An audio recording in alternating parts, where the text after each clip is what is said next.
કાપોદ્રામાં તબીબ સામે છેડતીના આરોપ મામલે તબીબને માર મારનારની ધરપકડ કરાઈ છે। તબીબને માર મારનાર વધુ એક આરોપી ઝડપાયો છે, જેનું નામ છે મોહિત ઘાસકટા, કે જે આરોપીને પોલીસે ઝડપી પાડ્યો છે। આરોપી અને તેના સાથી મિત્રોએ હોસ્પિટલમાં પ્રવેશ કરી મારામારી કરી હતી। સુરતમાં કાપોદ્રામાં હોસ્પિટલના તબીબ સામે છેડતીના આરોપ મામલે તબીબને માર મારનાર વધુ એક આરોપીની ધરપકડ કરવામાં આવી છે। આરોપીનું નામ મોહિત ઘાસકટા છે, કે જેને પોલીસે ઝડપી પાડ્યો છે।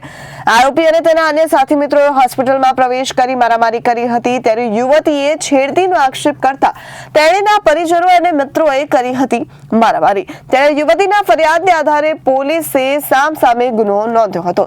ત્યારે ગત 29મી જાન્યુઆરીના રોજ બની હતી આ ઘટના।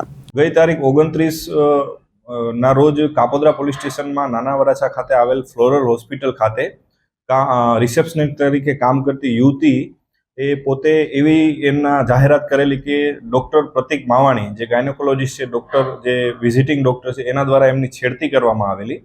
એ સંબંધે એ છોકરીએ એમના વાલીવારસને અથવા અન્ય માણસોને ટેલિફોનથી જાણ કરેલી અને એમના વાલીવારસ અથવા અન્ય માણસો હોસ્પિટલે આવી અને ડૉક્ટરશ્રી સાથે ચર્ચા કરી અને ડૉક્ટર ઉપર જીવલેણ ગંભીર હુમલો કરેલો, જે અનુસંધાને ડૉક્ટરશ્રી દ્વારા ખંડણી, પૈસાની માંગણી, સમાધાન કરવા માટે અને ગંભીર ઇજાઓ વગેરેની ફરિયાદ આપવામાં આવેલી।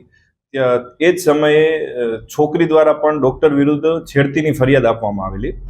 આ બંને ફરિયાદોની તપાસ તટસ્થ રીતે ચલાવવા માટે ઉપરથી સૂચના અને માર્ગદર્શન મળતું હોય ડૉક્ટરશ્રી હાલ આ જીવલેણ હુમલામાં હોસ્પિટલમાં સારવાર હેઠળ છે અને જે ડૉક્ટરશ્રીએ ફરિયાદ દાખલ કરેલી છે ખંડણી અને મારામારીની, તે પૈકી એનો મુખ્ય આરોપી મોહિતભાઈ ભગવાનભાઈ ઘાસકટા, તેની ગઈકાલે રાત્રે પોલીસ દ્વારા ધરપકડ કરવામાં આવેલી છે। અગાઉ પણ એક આરોપીની આ ગુનામાં ધરપકડ કરવામાં આવેલ છે અને અન્ય આરોપીની શોધખોળ હાલ જુદી જુદી ટીમો બનાવી તપાસ ચાલુ છે।